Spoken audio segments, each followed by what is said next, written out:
இப்போ எந்த ஸ்டேஜில் வந்து ரிவர்ஸ் பண்ணுறதுக்கான வாய்ப்பு இருக்குது டாக்டர்? இப்போ கிரேட் 1, கிரேட் 2, கிரேட் 3லாம் சொன்னீங்களா, எந்த ஸ்டேஜில் ரிவர்ஸ் பண்ணுறதுக்கான வாய்ப்பு அப்படின்றது?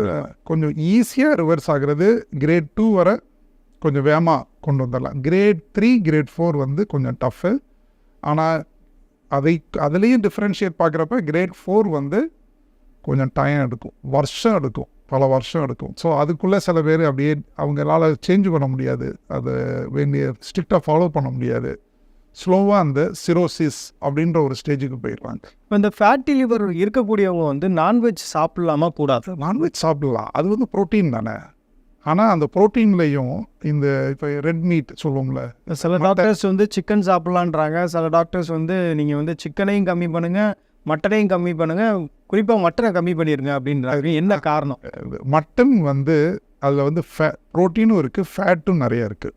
இப்போ நம்ம ஃபுட்டில் வந்து கார்போஹைட்ரேட்டுன்னு இருக்குது, அதாவது மாவுச்சத்துன்னு தமிழில் சொல்லுவோம், ப்ரோட்டீனு, ஃபேட்டு, கொழுப்பு.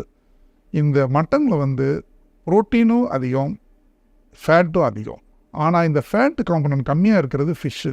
அதில் வந்து ப்ரோட்டீன் தான் நிறைய, ஃபிஷ்ஷில் வந்து அந்த ஃபேட் காம்பனன்ட் கம்மி. இப்போ இந்த ஃபேட்டி லிவர்லாம் வந்து ஃபிஷ் சாப்பிட்லாம், தாராளமாக சாப்பிட்லாம், டெய்லி கூட எடுத்துக்கலாம், அது உங்களுக்கு நல்லது. அதே மாதிரி இந்த சிக்கன் பார்க்குறப்ப அந்த சிக்கன் தோல் பகுதியில் நிறைய ஃபேட்டு. ஸோ அதனால தான் டாக்டர்ஸ் சில பேர் சொல்லுவாங்க, அந்த தோலை ரிமூவ் பண்ணிவிட்டு அந்த சிக்கன் வந்து நீங்கள் குக் பண்ணுங்க, அதை வந்து நீங்கள் அதில் வந்து ப்ரோட்டீன் ஸ்கின்லெஸ்ஸாக இருந்தால் நல்லது.